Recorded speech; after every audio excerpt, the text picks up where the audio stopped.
Hope you guys are having a good day. I'm Dr. Boyce Watkins from Your Black World and the Black Business School. Now, everybody on drboycetv.com, I want to see if you guys can help me out with something. I decided that this time I would actually turn the camera this way. So let me know if you can see me and hear me better or just the same or whatever the case may be as you come in. I'm not going to talk too long. I just wanted to touch bases. I want to say hello to everybody on the Black Financial Channel. This is the channel where we talk about financial topics and topics related to business, particularly business and blackness, because black people, we are the original man, the original woman, we are the original business owner, the original wealth builder, the original intellectual, the original everything that matters. We are the beginning of that, the alpha and the omega. Before us there were none, after us there will be no more. We are saving the world with our brilliance and also our class and style and creativity and everything else. So anyway, I want to say hello and everybody on Dr. Boyce TV. Hey Angel, is that Angelique? Good to see you. And Chris, let me know if the angle, if the image looks good. I actually, somebody gave me shit about my camera being turned this way, so I figured I would turn the phone that way. So let me know if the horizontal view is better or just as good as the vertical view. If so, then that is what I will continue to do forever. I will no longer be in the Stone Ages. Hello, She Ran Herself Fit. Good to see you, sister. That's Felicia, Felisha. Her brand is She Ran Herself Fit. And she is a inspiration because I met her at the convention, at the All Black National Convention, and she she has a picture that she calls her bigger than a bear picture, where she's hugging Winnie the Pooh, and her and Winnie the Pooh were neck and neck as far as size. But let me tell you what, this sister has over the last several years run several marathons and half marathons and all these other things. I mean, at very good, extraordinary times, and I was really impressed, and it was really inspirational. So I want to encourage everybody, if you want to get yourself together, get yourself fit, just get started. Start walking. Just start walking. Do a little bit of running in between, and you'll be amazed at how much better you'll feel. Like I'm telling you, I'm a walking testimony of that as I get ready for my first marathon next week. So anyway, before I get started, let me ask you guys, please, one, hit the thumbs up button. Also, please hit that notification bell. Hit the notification bell right now so you'll be notified when we go live. So Erica and Angel and Rosalind and Plachette and Cheryl and Miss Wendy and everyone else and Lee and Erica, please hit that notification bell so that we'll be notified, or I'll be able to notify you when we go live. So let's jump into it. How many of you saw what happened with Tyler Perry? You guys saw where he had his new studio, right? He has his new studio out, and it's pretty awesome. He looks like he's really killing it. He's doing a great job. His career is really taking off. How many of you saw that? If you saw that story, let me know. Just say, yes, I saw it. And also, I want to ask, how many of you saw this? How many of you saw what he did for Spike Lee? This is why I'm actually talking about Tyler Perry twice today. I talked about him earlier in terms of the studio, and I had John F. Thomas on, who made the film, the black film, Emoticall. That's what it was called. Emoticall. Emoticall. There you go. I said I want to say the name of the film because it's actually on Amazon Prime, and I'm asking you guys to support the film because we got to support black, buy black, be black. You build black, everything black, right? We're building a black Hollywood from the people. So I want to mention the name of his film. But anyway, so John and I were talking about Tyler Perry in this new studio. And one of the things that I did not know was that he actually did something pretty awesome for Spike Lee. If you know, Tyler and Spike don't have the best history. Spike was very critical of Tyler Perry films and some of the Medea stuff and the black man putting on the dress and shows like Meet the Browns and stuff like that. And I was impressed with the fact that Tyler didn't really, he took it to heart. Like, it seemed to me like he was affected by it. It seemed like it kind of hurt his feelings a little bit. But he didn't really retaliate in a nasty way. Well, one of the things Tyler Perry did, and I don't know, I'm assuming that this was an olive branch, is he actually named one of his studios after Spike Lee. He named the studio after Spike Lee, and he was citing the fact that Spike has helped a lot of black filmmakers along the way, open doors for black folks, particularly doors in Hollywood. I personally believe we can build our own doors and open those doors for other people. But to the extent that you talk about opening doors into the white world, remember, when people talk about opening doors, it's not like black people never were able to make a movie. It's not like black people couldn't get a film done, right? It wasn't that black people couldn't build businesses, right, without white people, right? So let's just be clear. When we talk about the term opening doors, what does that mean? Does that mean that black people didn't know how to make movies. No, we've always known how to make movies. We just didn't necessarily know how to get movies done in Hollywood because that's where white folks live. But actually, I know a lot of black filmmakers who open their own doors, who create their own doors. Like, so for example, nobody opens the door for me to be a scholar every day and to run my business and to take care of my family, to do what I do. I just do it, right? So let's just be clear. Make sure we know the difference when you talk about opening doors. Like, what does that mean? Because if you're not careful, when you use terms like opening doors, you're assuming that if someone else doesn't allow you to open that door, that where you can walk into something, that you're not going to have any opportunities, and that's just not true, right? So I want to make sure that's 100% clear, because there's some people who are walking away from the door. There are filmmakers like Mark Harris and others who don't want to go to Hollywood, who don't want to be a part of that. So that idea of opening doors, I don't know what that means. So anyway, let's see. So the thing with Spike that I thought that was really cool is that I like the fact that Tyler has shown that kind of maturity that I think that all of us should show when it comes to our own community, our own people. I think that one of the reasons we can't build and create as well as we want to is because we like to fight. Black folks like to go after each other and go after each other pretty hard, harder than we go after white folks. I don't know. Tell me yes or no. Give me a yes or no. Do you think that black people go harder after black people than we go after white people? Like, I don't know. Give me a yes or no. Anthony, Max, what do you think? I mean, do you think that I personally feel that we go harder than after each other than we go after white folks? Tell me if you guys agree, or if I'm the only one who thinks this way. It's something that's really interesting that there's something about familiarity that does not breed hope, success, prosperity, and trust. For some people, familiarity breeds extreme contempt. It makes you say, oh, I hate that son of a bitch because he's right there in front of me, And I brought that up actually when people have come to me about Jay Morrison's Tulsa Fund, and people are really, really, really, really, really, conducting these extensive investigations into whether or not the Tulsa Fund is ethical or not. And I'll tell you, I mean, based on what I've seen, the Tulsa Fund's fine. They had to go through SEC regulations, and the feds had to approve everything that they were doing, right? And but even beyond that, though, I remember thinking, you're not coming to me about, the Vanguard Fund. You're not coming to me about, major corporations on Wall Street. There are thousands of white companies that, you're not coming to me about Popeye's chicken and saying, are they ethical? Are they poisoning their food and feeding it to black people and using manipulative marketing tactics to get black people to go buy, big bowls of diabetes and heart disease and strokes and, and kidney failure? Is that what Popeye's chicken is doing? Like, nobody, I haven't heard any of the people that are quick to go criticize a lot of black-owned businesses, they're not so quick to do that with white folks, and I think that that's a problem. I think we need to be aware of that. We need to think that through. Now, somebody say, I see a couple of y'all keep talking about this shirt that I'm wearing. I'm glad y'all like it. We have shirts like this. If you go to wokeblacktees.com, that's wokeblacktees.com, W-O-K-E, wokeblacktees.com, you can actually check out some of the t-shirts we have there. Please hit the thumbs up button and hit the notification bell. He's smashing Spike. So what do you think? I mean, okay, so give me a yes or no, right? Okay, so there's some people who think that what Tyler's doing is like an olive branch, that it's actually like a shout out to say Spike Lee's one of the great ones, I'm honoring him. And then some people feel that he's kind of rubbing it in his face. So give me a yes or no. Do you think that Tyler is honoring Spike Lee by naming a studio after him? Or one of his, not his studio, but one of his stages after him. Do you think it's an honor or not? Like, do you think it's an honor or a diss? Give me a yes if you think it's an honor, a no if you think he's actually dissing him. Okay, Billy Boy says yes. Okay, Angel says honoring. Okay, I see honoring. Okay, I see a lot of honoring. Okay, I see a lot of people saying honoring, because somebody actually threw out this possibility. They said in a way they felt that Tyler was basically kind of putting it in his face, like I'm so much, it's okay. So I see somebody says rubbing it in.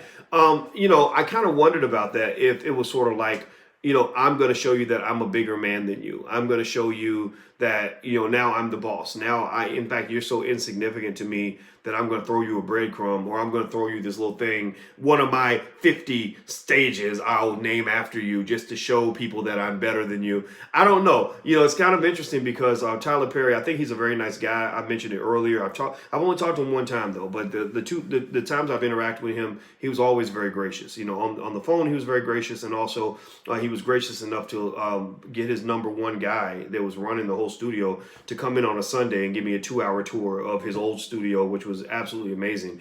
and I thought that was really cool, right? So I'm not gonna say Tyler is a bad guy, but one thing about Tyler that's interesting is that he likes attention, right? He kind of, remember that when he's doing these charitable actions around the world, I think some of that is strategic. Like when they announced Tyler Perry pays for a little old lady who lost who lost her house to get her house rebuilt, or Tyler Perry, sends X amount of dollars to the Bahamas. Remember that stuff gets out because somebody announces that. Somebody sends out a press release. Somebody has to call the media and make sure that the media reports on this, right? So it doesn't mean that he doesn't care. It doesn't mean he's not doing it out of the goodness of his heart. But some would also say that that's a strategic move as well, to kind of say, hey, look at what I'm doing. Look at what look at how good of a person I am, right? And then there's also the other thing. I noticed as well, and this isn't even a critique. This is really an observation. You guys know me; I just kind of analyze stuff. I notice, if you notice, a lot of his movies will have his name on them. It'll be written by Tyler Perry, produced by Tyler Perry, directed by Tyler Perry, starred by Tyler Perry, right? And so I think that one of the things I'd love to see out of the studio, and maybe he's already doing it, so maybe I don't even know. Maybe I'm ill-informed on certain issues, but I would love to see him.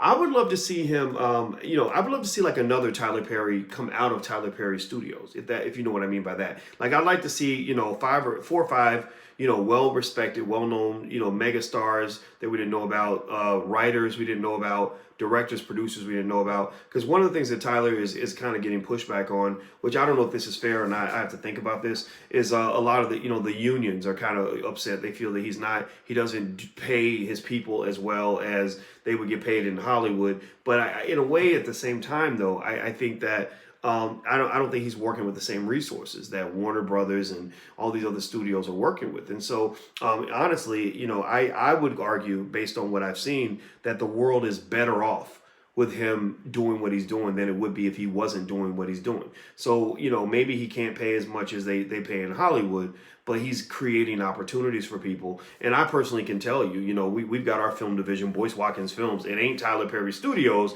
but we've made some movies. We made The Black Love Blueprint. We made Resurrecting Black Wall Street, where Dorian Chandler told the story of Black Wall Street. We did Raising a Black Scholar, which was co-executive produced by Roosevelt Mitchell III, where we basically talked about the homeschool movement in America. So we've got some good projects out there. And I will tell you this, it's very, very expensive to make films. I mean, it's really expensive, and sometimes you just can't pay people.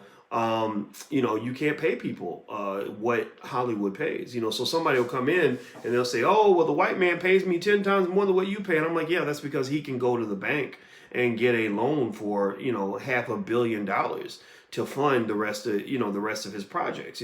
We can't do that, right? So ultimately, I would say that he is. He's doing good work, and I'm very happy and proud of what he's doing. Now, somebody says, "Did I just start?" No, I didn't just start. I'm almost done. I'm going to finish up in a minute. I'm going to answer some of your questions. Lakeisha says, "I would like to produce a film about Cleopatra, the real Cleopatra." That's very nice. That's cool. I'd love to see that one. Typical black folk get a job, then complain about the pay.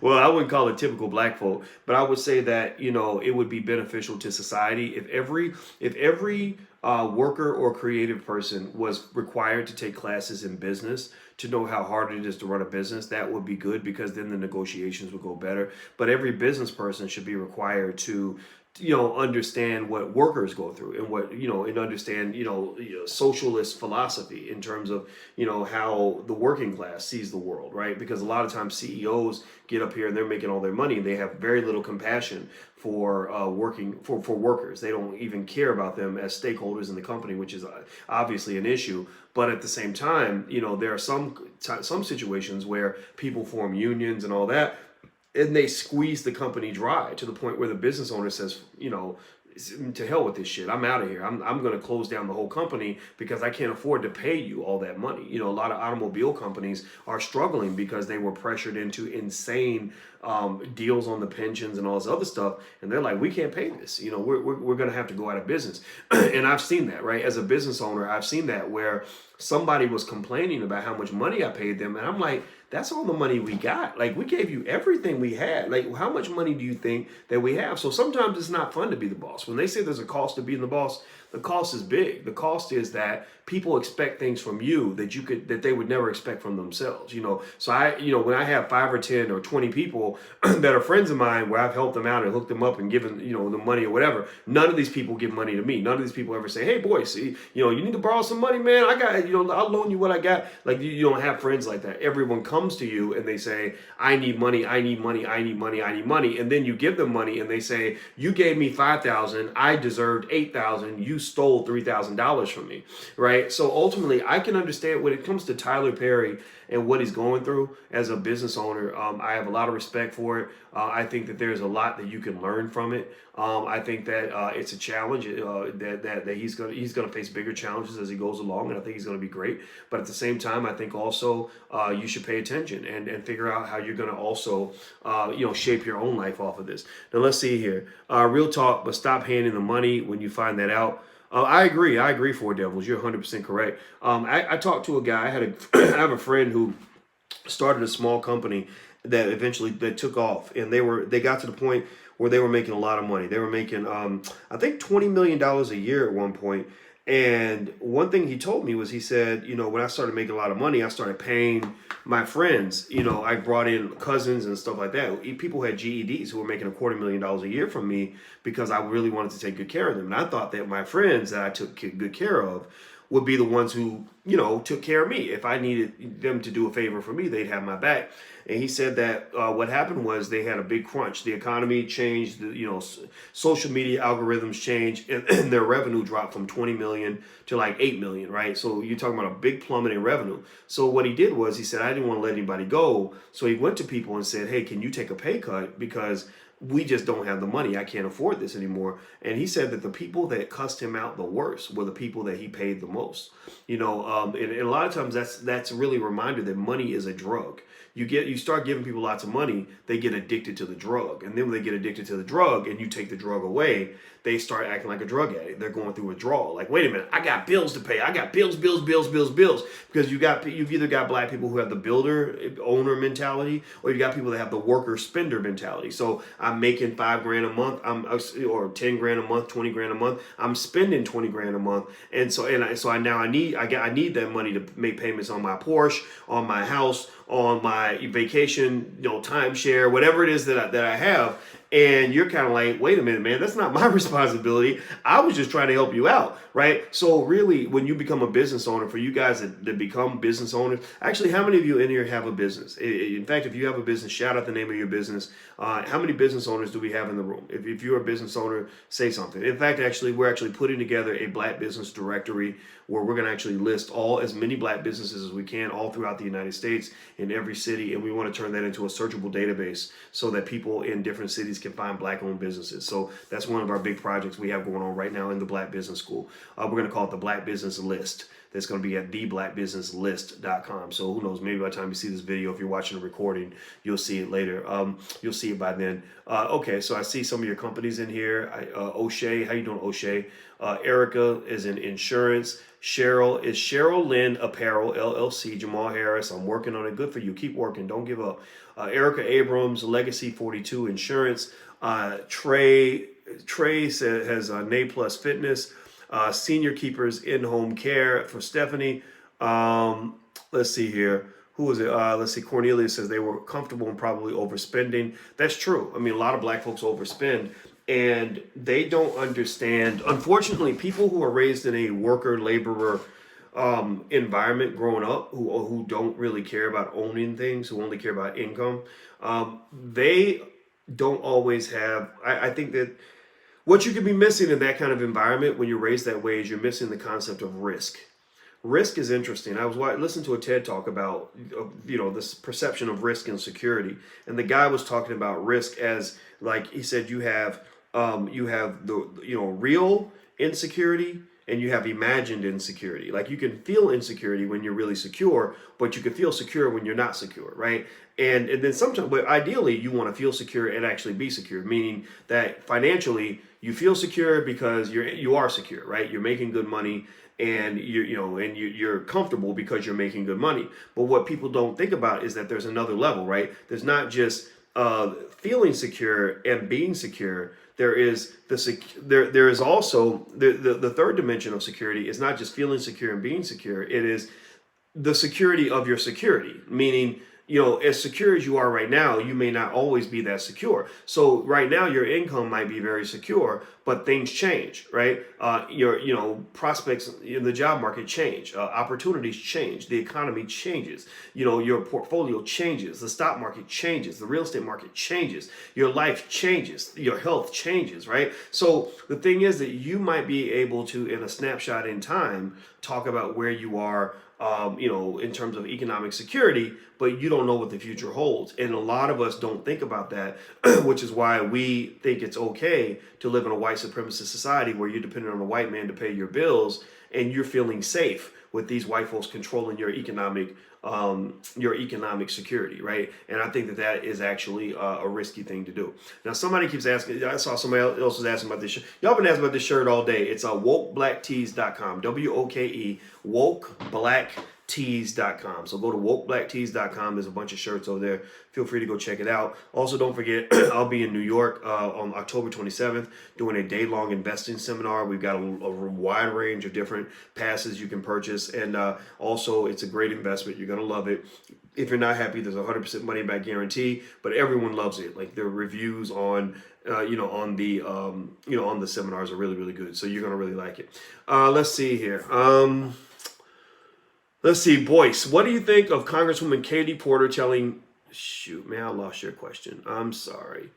Something about Congresswoman Katie Porter. Man, it just took your question away. So I'm so sorry. I was reading a question about Congresswoman Katie Porter. So if you could put the question back in, I'll answer it. I totally lost your question. Let me see here. Only idiots think Tyler Perry is doing something amazing, says the future. Tyler Perry is a gay Mason and a member of the Gay Boule. Okay, well, I'm not going to talk about all that because that's beyond the scope of this discussion at this point. Okay, Jamal says, I'm going to try to see you in New York City. Cool. Well, I'd love to meet you there. I'd love to hang out with you. Yeah, shout out your city. Shout out what city you're from. Thank you, Mr. Dooms. I appreciate that. Yeah, shout out your city. When am I back in LA? No time soon. I'm going to not travel for a while. In fact, I may not travel until next summer. We're going to do a big event at the Essence Music Fest. So if you want to go to the Essence Fest and hang out with me at the Essence Fest, we're going to have two events right around the time of the Essence Fest, right near the Essence Fest. We've already laid out our venue and got that done. Also, the All Black National Convention is going to be in September. That's going to be in Detroit. Detroit is where we're going to host the All Black National Convention. Let's see here. Charlotte, Atlanta, Orlando, Detroit, New York City, Flint. What's up, Flint? Charlotte. Let's see. Phoenix, Toledo, Chicago, Gary. I was in Gary yesterday. Chi-Town, Buckeye, Arizona, Kentucky. I am from Kentucky. Montreal, Philly, but in LA. Okay, I love Philly. Camden, New Jersey, Chicago, Toledo. Let's see here. Boyce, I have 40 grand. What's the best way to invest it? Well, it depends on what you want to do. I mean, the best way, the fastest way to grow your capital base and make a lot of money quickly is if you're a very good entrepreneur and you take classes in it. If I was 18 years old, all I would do is study entrepreneurship. All I would do is study how to start a business. I'd learn from wealth builders and business owners and people that really know how to do it. Man, fuck these professors. I'm not saying that they're bad. I'm just saying, like, they're fine. Like, I'm a professor, right? I was a professor at a university, so I know the strengths and the weaknesses. Professors can really teach you a lot about theory. They can teach you what's in a book. Most professors can't really teach you how to make money because most professors don't know how to make money.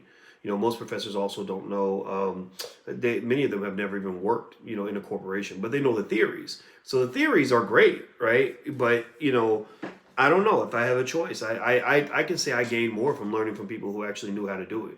It's like Tyler Perry. Tyler Perry, when he and I had that one conversation on the phone, he mentioned to me, he said, I never went to film school. And I said, yeah, that's probably the greatest advantage that you have over filmmakers, because you know that it doesn't cost you, $10 million to make a movie. You know you could probably get more done with $500,000 than most people can get done with 10 million, because you know how to cut corners. You learn the process in a very pure, raw kind of form. And so I don't disagree. I'm not saying college is a waste of time or that the theories are bad or anything like that. I mean, the theories can be helpful. I use theory every single day of my life. Financial theory is always swirling through my brain. But, the reality is that at some point you got to get on the field and play football. You know what I'm saying? Like, you got to get on the field and score touchdowns. And theory is not going to score a touchdown for you in life. You need to get on the field and learn. So I think that if I were 18 and I was broke and I was trying to make money, I would go study people like the Tyler Perrys. And you look at what Tyler Perry did. His first project, his first book, I forgot what it was called. I think it was like I Am a Changed Man or something like that. I forgot what it was. But it was a complete failure. It was terrible. It was, it didn't do very well. But he stuck with that project and made it better, and he kept refining it to figure out what the audience wanted. And basically, he did one basic thing. He gave people what they wanted.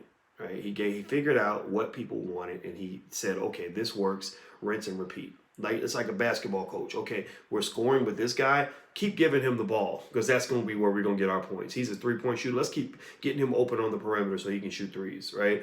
And so Tyler figured out who his audience was. He figured out that people love this Medea character. He figured out that church people and black women were his audience.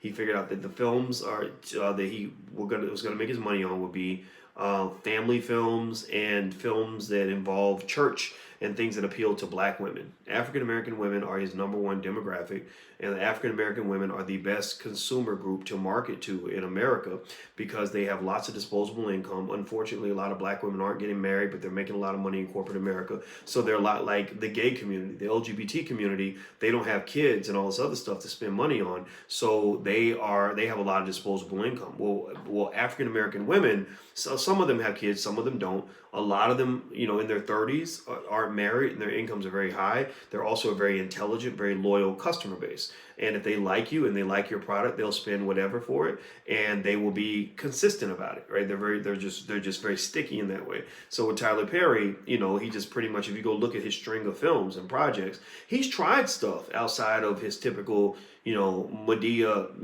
this, Medea that. Even if it was a movie that's not about Medea will be a character in that movie, right? And then every now and then he'll do something like If Loving You Is Wrong, or The Haves and the Have-Nots, which again goes back to feeding drama to a black female church audience. That's what that's all about.